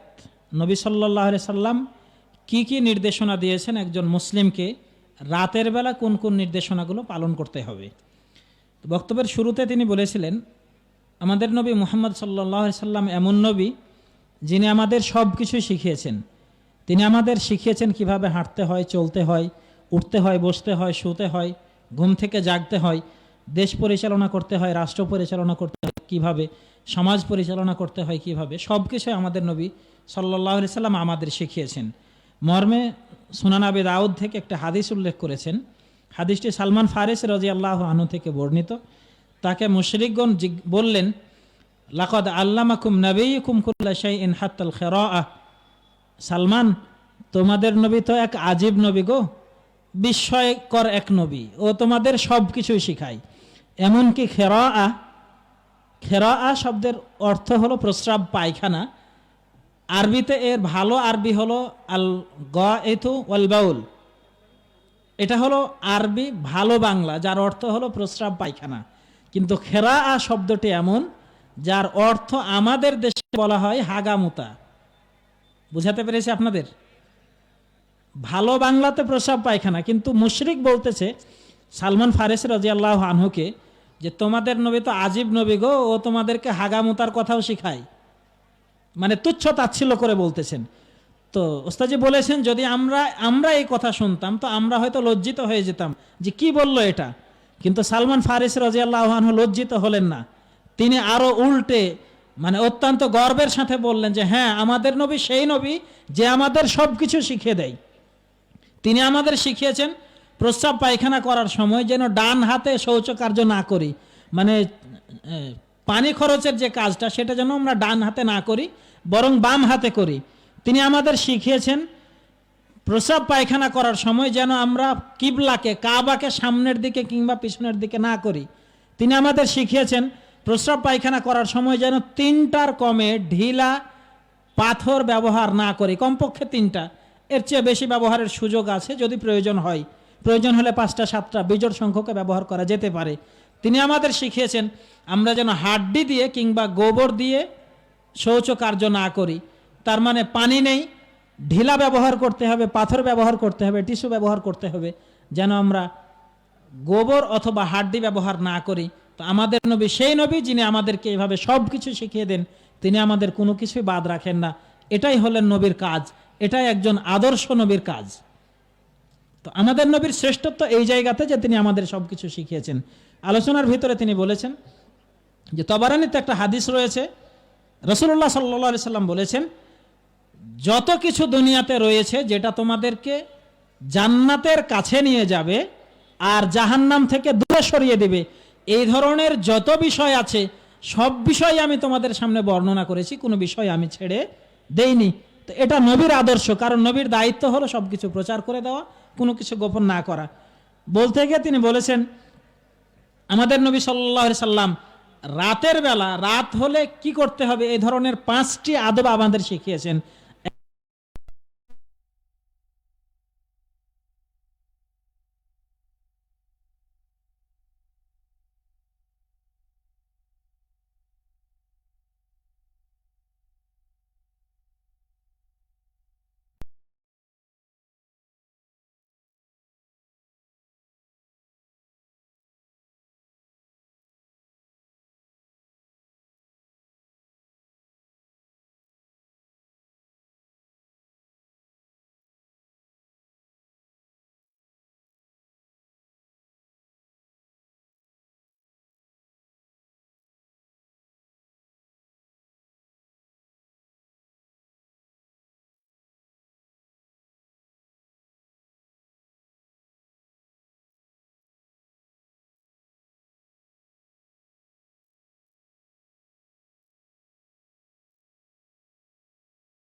আমাদের বাচ্চাদের, ছোট বাচ্চাগুলোকে সন্ধ্যার সময়, ঠিক সূর্য ডোবার সময় ছোট বাচ্চাদেরকে বাড়ির বাইরে যেতে দিতেন না। আপনাদের এলাকায় আছে কিনা জানি না, আমাদের এলাকায় মা চাচিরা বের হতে দেয় না। তো মা চাচিদের মধ্যে অনেক কুসংস্কার আছে, তার মধ্যে এটা একটা দিক যে ছোট বাচ্চাদেরকে সন্ধ্যার সময় বাইরে বের হতে দেয় না। এটা আমরা অবশ্যই পালন করার চেষ্টা করব। 2 নম্বর, ও আগলিকুল বাব, দরজা বন্ধ করে দাও। দরজা বন্ধ করে দিলে এবং ওই সময় বিসমিল্লাহ বলে দরজা বন্ধ করতে হবে। মেন গেট তো বন্ধ অবশ্যই করতে হবে, সাথে সাথে আমাদের শোয়ার ঘর যেগুলো, শোয়ার ঘরের দরজাগুলোও বন্ধ করে দিতে হবে। কেন? ফাইন্না শায়তানা লা ইয়াফতাহু বাবান মুগলাকা, শয়তান বন্ধ দরজা খুলতে পারে না। দরজা যখন বন্ধ করে দেওয়া হয়, বন্ধ দরজা শয়তান খুলতে পারে না। শয়তান দরজা খুলে বিসমিল্লাহ বলে দরজা বন্ধ করা হলে ওই ঘরে শয়তান প্রবেশ করে কারো কোনো ক্ষতি করতে পারে না।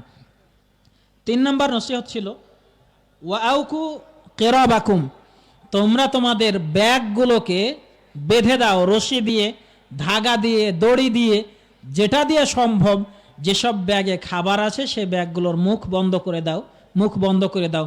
হতে পারে ব্যাগ, হতে পারে পাত্র, এগুলো তোমরা বন্ধ করে দাও। কেননা শয়তান বিসমিল্লাহ বলে যেই মানে গিরহা দেওয়া হয় সেই গিরহা খুলতে পারে না। 4 নম্বরে বলেছিলেন ওয়াখাম্মেরু আনিয়াতাকুম, তোমাদের পাত্রগুলোকে ঢেকে দাও। খাবারের পাত্র, হাঁড়ি, পাতিল, বোল, গামলা, যার মধ্যে কোনো খাবার আছে সেই খাবারগুলোকে ঢেকে দাও। কারণ খাবারের পাত্র ঢেকে দিতে হবে। হতে পারে ঢাকনা দিয়ে, অথবা হতে পারে কোনো কাপড় দিয়ে। যে কোনো কিছু দিয়ে কোনোভাবে সেটাকে ঢেকে দিতে হবে। ঢেকে দেওয়া হলে শয়তান সেখানে কোনো ক্ষতি করতে পারে না।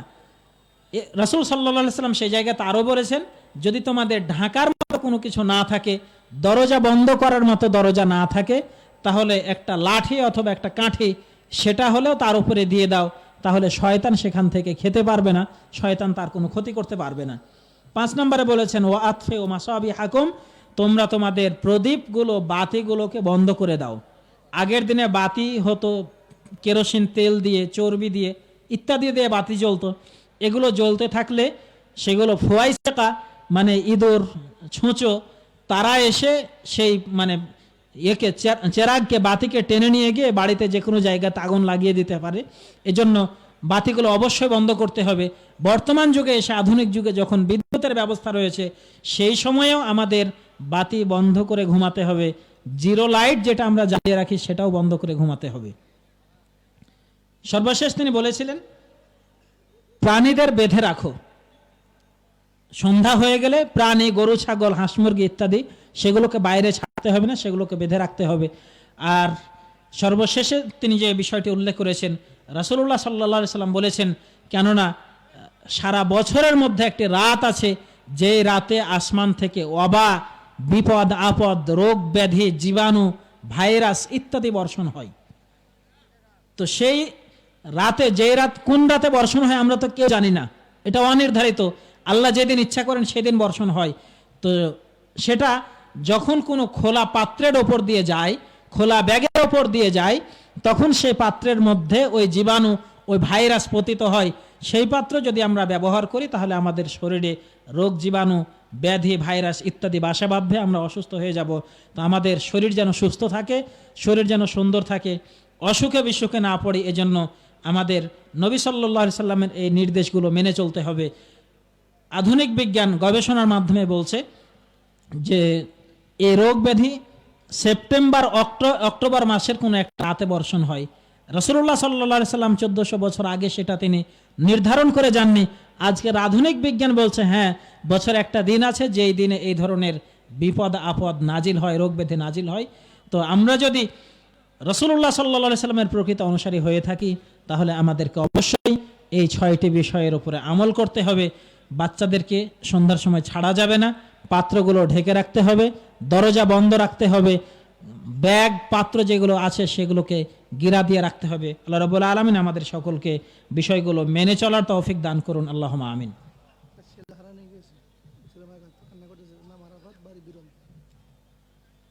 ছেলেটা আছে, পিতা নাই। ছেলে হারানো গিয়েছে আর কি বলেন যে ছেলের মা স্টেজে আছে। আরাফাত নামে বিরলের একটা ছেলে হারিয়ে গিয়েছে, ছেলেটাকে খুঁজে পাচ্ছে না তার আম্মু। ছেলেটা যদি কোথাও থাকে তাকে অনুগ্রহপূর্বক স্টেজের পাশে পৌঁছে দেন। জাহিদ নামের একটি বাচ্চা হারিয়েছে, দফতর পাড়া, বয়স 7-8 বছর হবে, নাম জাহিদ, তাকে স্টেজে পৌঁছে দিবেন।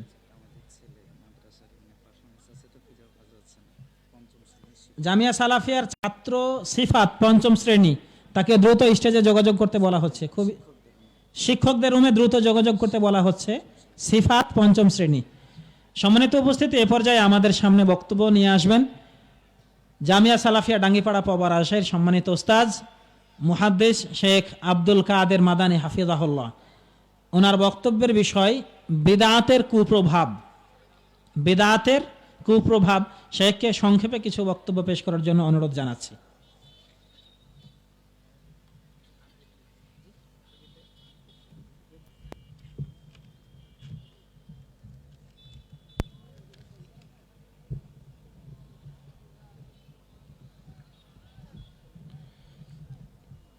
السلام عليكم ورحمة الله وبركاته.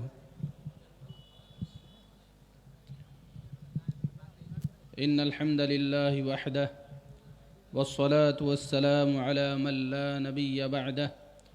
أما بعد، فقد قال الله تبارك وتعالى في كلامه المجيد: أعوذ بالله من الشيطان الرجيم. اليوم أكملت لكم دينكم وأتممت عليكم نعمتي ورضيت لكم الإسلام دينا. وقال النبي الكريم صلى الله عليه وسلم: من عمل عملا ليس عليه امرنا فهو رد۔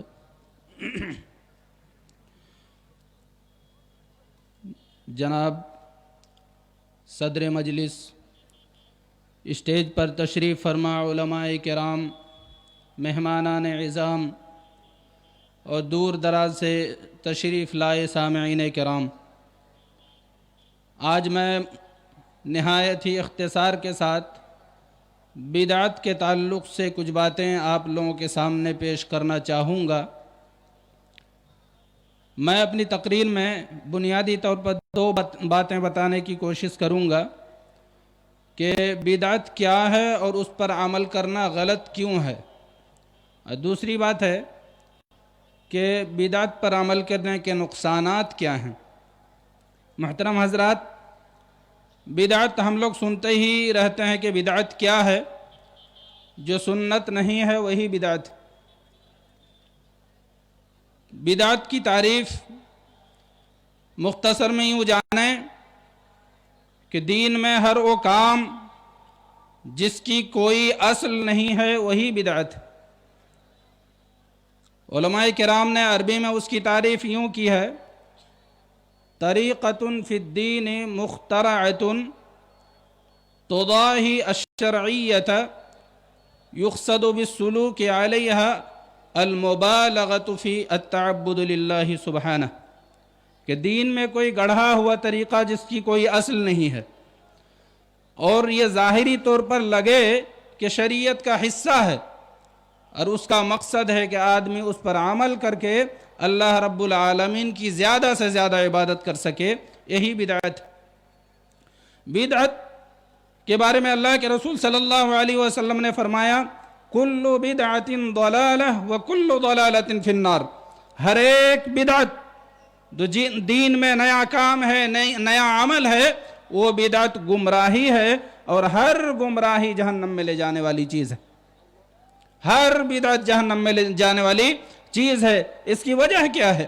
وجہ یہ ہے کہ جب کوئی آدمی دین میں کوئی نیا عمل ایجاد کرتا ہے، کوئی نئی بات ایجاد کرتا ہے، تو اس کا مطلب یہ ہوتا ہے کہ وہ اللہ رب العالمین کو طعنہ دے رہا ہوتا ہے کہ اللہ رب العالمین نے اپنا دین، اپنی شریعت مکمل نہیں کیا، جبکہ اللہ رب العالمین نے فرمایا: الیوم اکملت لکم دینکم۔ اے نبی صلی اللہ علیہ وسلم، اے مسلمانوں، آج میں نے تمہارے لیے تمہارے دین کو مکمل کر دیا ہے۔ وَأَتْمَمْتُ عَلَيْكُمْ نِعْمَتِي، آج میں نے تم لوگوں کے اوپر اپنی نعمت مکمل کر دی۔ وَرَضِيتُ لَكُمُ الْإِسْلَامَ دِينًا، اور اسلام کو تمہارے لیے دین مان کر کے میں راضی ہو گیا۔ معلوم یہ ہوا کہ اللہ رب العالمین نے شریعت کو مکمل کر دیا ہے، اللہ رب العالمین نے دین کو ہر طرف سے پری پورن کر دیا ہے۔ تو جب ایسا ہے، مکمل ہے، تو اس میں اضافے کی ضرورت کہاں سے ہوئی؟ اس میں اضافے کی گنجائش کہاں ہے؟ جب کسی گلاس میں پانی مکمل ہو، جب کوئی گلاس بھرا ہوا ہو، تو اس گلاس میں ایک قطرہ بھی پانی اور نہیں رکھا جا سکتا۔ اسی طرح شریعت مکمل ہے، اس میں ایک عمل کا بھی اضافہ نہیں کیا جا سکتا۔ بدعت خراب اس لیے ہے، بدعت برا اس لیے ہے۔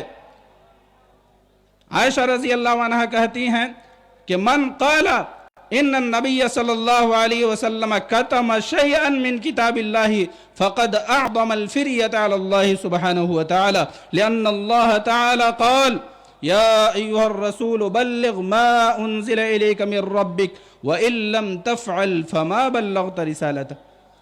عائشہ رضی اللہ عنہ کہتی ہیں کہ اللہ کے رسول جس نے یہ کہا کہ محمد الرسول اللہ صلی اللہ علیہ وسلم نے قرآن کریم کی ایک آیت بھی چھپائی ہے، ایک آیت بھی امت کو نہیں پہنچایا ہے، تو اس نے اللہ رب العالمین پر سب سے بڑا جھوٹ گڑھا ہے، سب سے بڑا جھوٹ بولا ہے۔ کیوں؟ اس لیے کہ اللہ رب العالمین نے خود کہا ہے: اے محمد صلی اللہ علیہ وسلم، آپ پر آپ کے رب کی جانب سے جو دین نازل کیا گیا ہے، آپ اس دین کو لوگوں تک پہنچا دیجئے۔ وَإِن لَّمْ تَفْعَلْ فَمَا بَلَّغْتَ رِسَالَتَهُ، اور اے نبی کریم صلی اللہ علیہ وسلم جان لیجئے کہ اگر آپ نے ایسا نہیں کیا، آپ نے मुकम्मल तौर पर अल्लाह के दीन को लोगों तक नहीं पहुंचाया, फमा बल्लगत रिसालता, तो आपके सर पर जो रिसालत पहुंचाने की जिम्मेदारी है, आपके सर पर जो अल्लाह का पैगाम पहुंचाने की जिम्मेदारी है, आपने वो जिम्मेदारी अदा नहीं की। मुहतरम सामईन किराम,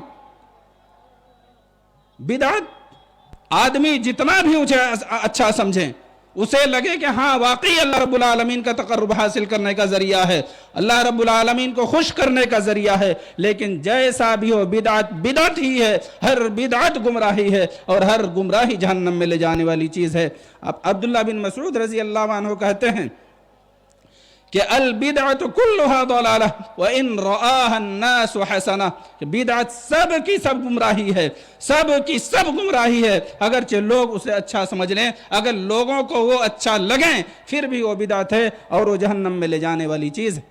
आइए अब बिदअत की कुछ तबाहकारियाँ हैं, बिदअत के कुछ नुकसानात हैं, बिदअत के कुछ बुरे असरात है, आप लोगों के सामने बयान करने की कोशिश करूंगा। सबसे बड़ा बुरा असर यह है कि बिदअती का अमल कबूल नहीं होता है, बिदअती का किया हुआ अमल अल्लाह रब्बुल आलमीन के यहाँ मरदूद होता है, अल्लाह रब्बुल आलमीन उसे रद्दी के टोकरी में डाल लेता है। अल्लाह के रसूल सल्लल्लाहु अलैहि वसल्लम ने फरमाया, मन आमिल अमलन लैसा अलैहि अमरुना फहुव रद्द, जिस आदमी ने भी ऐसा काम किया जो हमारे तरीके पर नहीं है, जो काम मैंने करने के लिए न कहा है न करके दिखलाया है, तो ऐसा काम मरदूद है, ऐसा काम काबिल कबूल नहीं है, ऐसा काम रद्दी की टोकरी में डाल दिया जाएगा। लिहाजा मालूम हुआ बिदअती का अमल कबूल नहीं होगा। बिदअती चाहे जितना अमल कर ले, पूरी रात भर बिदअती तरीके पर नमाज पढ़ता रहे, रोजे रखता चला जाए बिदअती तरीके पर, अगर वो अल्लाह के रसूल सल्लल्लाहु अलैहि वसल्लम के बताए हुए तरीके के मुताबिक नहीं है, अगर अल्लाह रब्बुल आलमीन के बताए हुए तरीके रसूल करीम सल्लल्लाहु अलैहि वसल्लम की सुन्नत के ऊपर नहीं है, तो अमल मरदूद है, चाहे आदमी को जैसा भी लगे। मुहतरम सामईन किराम, बिदअत का एक नुकसान और एक बुरा असर यह है कि बिदअती मलऊन होता है, बिदअती पर अल्लाह रब्बुल आलमीन की लानत बरसती है। अल्लाह के रसूल सल्लल्लाहु अलैहि वसल्लम ने फरमाया, मन आवा मुहदिसन फअलैहि लानतुल्लाह, जो आदमी किसी बिदअती को पनाह देगा, जो आदमी किसी बिदअती को जगह देगा, ऐसे आदमी पर अल्लाह रब्बुल आलमीन की लानत। जरा गौर करें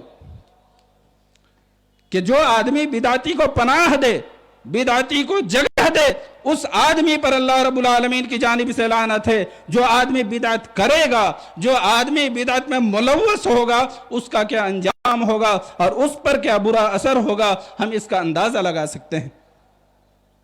बिदअत का एक नुकसान यह है कि बिदअती को तौबा करने की तौफीक नहीं मिलती है, अल्लाह रब्बुल आलमीन की जानिब से वो तौबा करने की तौफीक से महरूम हो जाता है। अल्लाह के रसूल सल्लल्लाहु अलैहि वसल्लम ने फरमाया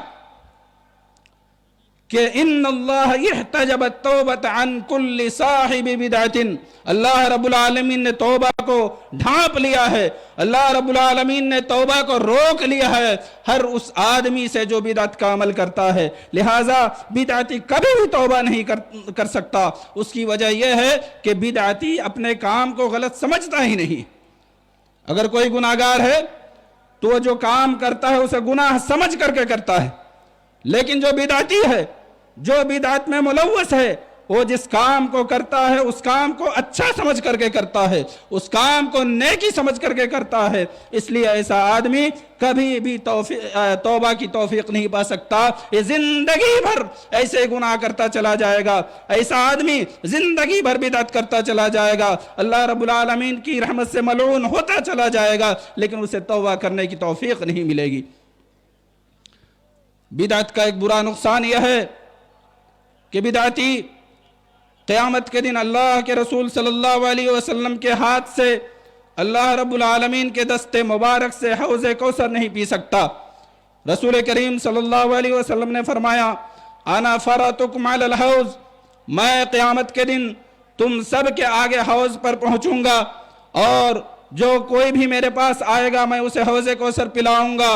उन्हीं में से कुछ लोग ऐसे आएंगे, व इन्नहु लयरिदन अक़वामुन यारिफूननी व आरिफुहुम, और कुछ लोग ऐसे भी आएंगे जिन्हें मैं पहचानूंगा, जिन्हें वो लोग मुझको पहचानेंगे जब वो मेरे पास हौज़े कौसर पीने के लिए आएंगे। तो अल्लाह रब्बुल आलमीन उनके सामने आड़ डाल देगा, वो लोग आ नहीं सकेंगे। मैं कहूँगा कि अल्लाह रब्बुल आलमीन ये लोग मेरी उम्मत के लोग हैं। अल्लाह रब्बुल आलमीन कहेगा इन्नका ला तदरी मन गय्यर बादी, है नबी करीम सल्लल्लाहु अलैहि वसल्लम आपको नहीं मालूम कि इन लोगों ने आपके दीन में क्या इजाफा कर दिया था, आपको नहीं मालूम कि ये लोग आपके दीन में क्या तगय्युर, क्या तबद्दुल और क्या परिवर्तन कर दिया था, इसलिए ये लोग हौज़े कौसर पीने के लायक नहीं। इसी तरह से बिदअत करने वाला हर एतबार से अल्लाह रब्बुल आलमीन की रहमत से मलऊन होगा। एक नुकसान यह है कि बिदअत करने वाले का चेहरा क़यामत के दिन काला होगा, जिससे पहचाना जाएगा कि यह मलऊन बिदअती है। अल्लाह रब्बुल आलमीन ने फरमाया यौम तबयद्दु वुजूहुम व तस्वद्दु वुजूह। इब्न अब्बास रज़ी अल्लाह अन्हु कहते हैं कि इस आयत करीमा के अंदर अल्लाह रब्बुल आलमीन ने फरमाया है कि क़यामत के दिन कुछ लोग रोशन होंगे, कुछ चेहरे रोशन होंगे, कुछ चेहरे सफ़ेद होंगे, जबकि उसके बिलमुकाबिल कुछ चेहरे काले पड़ गए हुए होंगे। इब्न अब्बास रज़ी अल्लाह अन्हुमा कहते हैं कि जिन लोगों का चेहरा काला होगा ये बिदअती लोग हैं, जिन लोगों ने अल्लाह की शरीयत में इजाफा किया था, जिन लोगों ने मोहम्मद रसूलुल्लाह सल्लल्लाहु अलैहि वसल्लम की सुन्नत को बदल दिया था। तो ये बिदअत है जिसके बेशुमार नुकसानात हैं। हम इस मुख्तसर वक्त में ज़्यादा बयान नहीं कर सकते हैं। आखिर में अल्लाह रब्बुल आलमीन से दुआ करते हैं कि मौला करीम हम सब को सुन्नत पर अमल करने की तौफीक अता फरमा। अल्लाह रब्बुल आलमीन हम सब को बिदअत से बचने और परहेज़ करने की तौफीक अता फरमा। है अल्लाह जब तक हम दुनिया में ज़िंदा रहें हमें ईमान, इस्लाम और सुन्नत पर ज़िंदा रख, जब हमारा ख़ात्मा हो ख़ात्मा बिल खैर हो। आमीन। वस्सलामु अलैकुम रहमतुल्लाहि व बरकातुहू।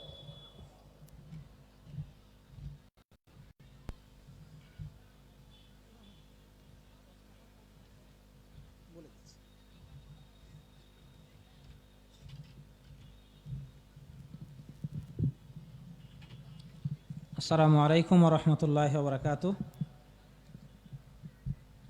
জাযাকাল্লাহু আহসানাল জাযা। আল্লাহ রাব্বুল আলামিন শাইখকে অসংখ্য নিয়ামত রাজি দ্বারা পরিপূর্ণ করুন।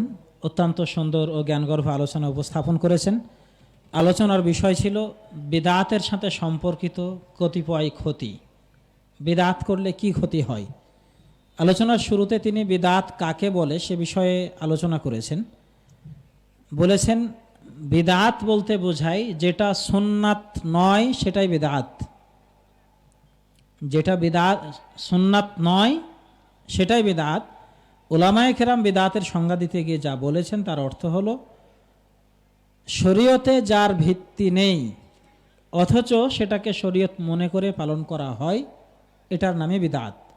দ্বীনে ইসলামে যেটার অস্তিত্ব নেই, দলিল নেই, প্রমাণ নেই, সেটাকে কেউ যদি ভালো আমল হিসেবে করতে থাকে তাহলে সেটাকে বিদআত বলা হয়। সম্মানিত উপস্থিতি, কথার মধ্যে একটি জরুরি ঘোষণা থেকে গেছে, সেটা হলো আমরা ইনশাআল্লাহ 7:45 আজান দিব এবং তার 5 মিনিট পরে 7:50 জামাত শুরু করবো ইনশাআল্লাহ। তো যাদের ওযু নেই তারা ওযু করে আসুন, আর যাদের ওযু আছে তারা বসে যান। ইনশাআল্লাহ আমরা শাইখের পুরো আলোচনাটাই অনুবাদ করার চেষ্টা করছি। তো বিদআত হলো সেটা শরীয়তে যার ভিত্তি নেই। শরীয়তে যেটার ভিত্তি নেই মানুষ বিদআত সেগুলোকে করে থাকে। বিদআতের চিন্তাটা মানুষের আসে তখনই যখন তার মাথায় থাকে যে বিদআত শরীয়ত পরিপূর্ণ নয়, শরীয়ত পূর্ণ নয়, এই চিন্তা যখন করে তখনই মাথায় বিদআতের চিন্তা আসে। অথচ ইসলামী শরিয়াকে আল্লাহ পরিপূর্ণ করে দিয়েছেন 1400 বছর আগে। রব্বুল আলামিন বলেছেন আল-ইয়াউমা আকমালতু লাকুম দীনাকুম, আমি আজ তোমাদের জন্য তোমাদের দিন, তোমাদের ধর্মকে পরিপূর্ণ করে দিলাম। তো দ্বীনে ইসলাম 1400 বছর আগে পূর্ণ হয়ে গিয়েছে। আজকে কারো একথা বলার সুযোগ নেই যে ইসলামের মধ্যে সব কিছুর সমাধান নেই। আমি যে আমল করব আমার নিজের ইচ্ছা মতো আমল করব, এই কথা বলার সুযোগ কারো নেই।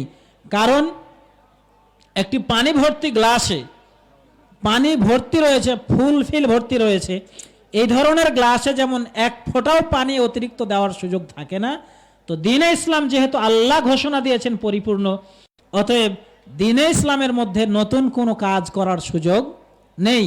আম্মা জান আয়েশা রাদিয়াল্লাহু আনহা বলেছেন, যদি কোনো ব্যক্তি বলে নবী সাল্লাল্লাহু আলাইহি ওয়াসাল্লাম ইসলামী শরীয়তের কোনো বিধান গোপন করেছেন, তিনি পৌঁছাননি, বলেননি, তাহলে সে সবচেয়ে বড় মিথ্যা কথা বলল। মা আয়েশা কি বলতেছেন, কেউ যদি বলে আল্লাহ রাসূল সাল্লাল্লাহু আলাইহি সাল্লাম দ্বীনের সবগুলো বিষয় পৌঁছাননি, কিছু বিষয় গোপন করেছেন, তাহলে সে সবচেয়ে বড় মিথ্যা কথা বলল। কেন? কারণ আল্লাহ রাব্বুল আলামিন বলেছেন, ইয়া আইয়ুহান নাবিয়্যু বাল্লিগ মা উনজিলা ইলাইকা মির রাব্বিক, হে নবী, আপনার রবের পক্ষ থেকে যা আপনার কাছে ওহী করা হয়েছে সেটা আপনি মানুষের কাছে পৌঁছিয়ে দেন। ওয়াইন লাম তাফআল ফামা বাল্লাগতা রিসালাতা, যদি আপনি সেটা না পৌঁছান তাহলে আপনার রবের রিসালাত আপনি পৌঁছালেন না। তো আল্লাহ রাব্বুল আলামিনের এই বক্তব্য থেকে, আয়াত থেকে বোঝা যায় যে রাসূল সাল্লাল্লাহু আলাইহি সাল্লাম দ্বীনের সব বিধানই পৌঁছিয়ে দিয়েছেন, কোনো বিধান তিনি গোপন করেননি। দ্বীনের মধ্যে বিদআতি কাজগুলো সাধারণত করে থাকে, এর পিছনে আরো একটি কারণ, যেটি হলো মানুষ মনে করে আল্লাহকে সন্তুষ্ট করার জন্য আমি কিছু করছি। বিদআত মানুষ করে আল্লাহকে অতিরিক্ত সন্তুষ্ট করার জন্য। সে ভাবে যে যতটুকু ইবাদত আল্লাহ ফরজ করেছে এতটুকুতে মনে হয় হবে না, আমাকে আরো বেশি কিছু করতে হবে। এজন্য বিদআতি কাজটা এমন যেটা মানুষ খারাপের জন্য করে না। খুব ছোট্ট একটি উদাহরণ শায়েখ বলেন, আমি বলতেছি। যেমন ফরজ সালাতের পরে সম্মিলিত দোয়া করা, যারা দোয়া করে আপনি বলতে চান যে দোয়া করা তো ভাই ঠিক না, তারা সোজা আপনাকে উত্তর দিবে, দোয়া করা কি খারাপ কাজ? কি উত্তর দেয় তারা? দোয়া করা কি খারাপ কাজ? তো বিদআতের কোনো কাজই খারাপ না। বিদআত যতগুলো আছে সব কাজকেই মানুষ ভালো মনে করে করে, কিন্তু শরীয়তে যদি ভিত্তি না থাকে আপনি ভালো মনে করে করলেও তো হবে না। তো এ কারণে আব্দুল্লাহ বিন মাসউদ রাদিয়াল্লাহু আনহু তিনি বলেছেন, আল বিদআতু কুল্লুহা দালালা, বিদআত যত রয়েছে সবগুলো বিদআতই হলো ভ্রষ্টতা। যদিও মানুষ সেটাকে মনে করে হাসানা, উত্তম, ভালো কিছু, তারপরেও বিদআতের সব হলো বাতিল, সবগুলোই হলো পথভ্রষ্টতা। একথা ইবনে মাসউদ রাদিয়াল্লাহু আনহু বলে গিয়েছেন। তো বিদআতের ক্ষতিগুলো কি আমি সংক্ষেপে বলে শেষ করতেছি, কারণ সময় হয়তো শেষ হয়ে যাচ্ছে।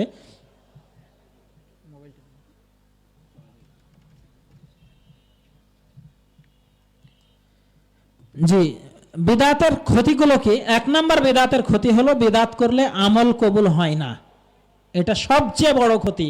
বিদআত এমন একটা কাজ, যে কাজ করলে আপনি আমল যা করতেছেন এই আমল কবুল হবে না।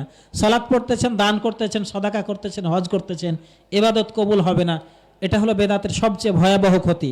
দুই নাম্বার, বিদআত করলে লানত বর্ষণ হয়, আল্লাহর পক্ষ থেকে অভিশাপ বর্ষণ হয়। রাসূল বলেছেন, মানে আওয়া মুহদিসান, কেউ যদি বিদআতিকে ঘরে জায়গা দেয়, ফালাইহি লানাতুল্লাহ, তাহলে ওই ব্যক্তির উপরে আল্লাহর লানত নাজিল হবে। আপনি নিজে বিদআত করেননি, বিদআতিকে আশ্রয় দিয়েছেন, আপনার ঘরে থাকতে দিয়েছেন, আপনার মসজিদে উঠতে দিয়েছেন, তাহলে আপনার উপরে আল্লাহর লানত বর্ষণ হবে। তাহলে যে নিজে বিদআত করতেছে তার উপরে কি বর্ষণ হবে? অত্যন্ত ভয়াবহ ব্যাপার। তিন নাম্বার হলো তওবা করা থেকে মাহরুম হয় বিদআতি ব্যক্তি। কারণ বিদআতি ব্যক্তি মনে করে আমি ভালো কাজ করছি। একজন মানুষ যদি জেনা করে তাহলে ভাবে যে আমি অন্যায় করেছি, তওবা করে। সালাত ছেড়ে দিয়েছে, তওবা করে। কিন্তু বিদআতি কাজটা এমন, যেহেতু ভালো মনে করতেছে, এজন্য ও তওবা করার আর সুযোগ পায় না, সে তওবা থেকে বিরত থাকে, তার পাপ নিয়ে সে পরকালে চলে যায়। চার নাম্বার, যারা বিদআতি তারা হাউজে কাউসারের পানি পান করতে পারবে না। কিয়ামতের দিন নবী সাল্লাল্লাহু আলাইহি সাল্লাম হাউজের সামনে দাঁড়িয়ে থাকবেন, সবাইকে পানি পান করাবেন। যারা একবার পানি পান করবে তারা হিসাব শেষ না হওয়া পর্যন্ত আর কেউ তৃষ্ণার্ত হবে না, পিপাসিত হবে না। কিন্তু এই বেদাতিরা যখন যাবে, রাসূল তাদেরকে চিনতে পারবেন, তারা তাদেরকে চিনতে পারবে, রাসূলকে চিনতে পারবে, কিন্তু তাদের মাঝে একটা আড় পড়ে যাবে, একটা পর্দা পড়ে যাবে, তারা হাউজে কাউসারের পানি পান করা থেকে মাহরুম হবে। পাঁচ নাম্বার যে ক্ষতি সেটা হলো কিয়ামতের দিন বেদাতিদের চেহারা কালো হবে, মানুষ দেখে বুঝতে পারবে যে এরা বেদাত করতো। আব্দুল্লাহ ইবনে আব্বাস রাদিয়াল্লাহু আনহু ইয়াউমা তাবিয়াদ্দু ওজুহু ওয়া তাসওয়াদ্দু ওজুহ, কিয়ামতের দিন কিছু মানুষের চেহারা সাদা উজ্জ্বল হবে, কিছু মানুষের চেহারা কালো কুচকুচে হবে। এ আয়াতের ব্যাখ্যা করতে গিয়ে বলেছেন যাদের চেহারা কালো হবে এরা সব হলো বিদআতি। তো রব্বুল আলামিনের কাছে দোয়া করি তিনি যেন আমাদের এই ভয়াবহ বিদআতের মতো পাপ থেকে বেঁচে থাকার তৌফিক দান করেন, আল্লাহুম্মা আমিন। সম্মানিত উপস্থিতি, এই পর্যায়ে আমরা এশা সালাতের আজান, এশা সালাতের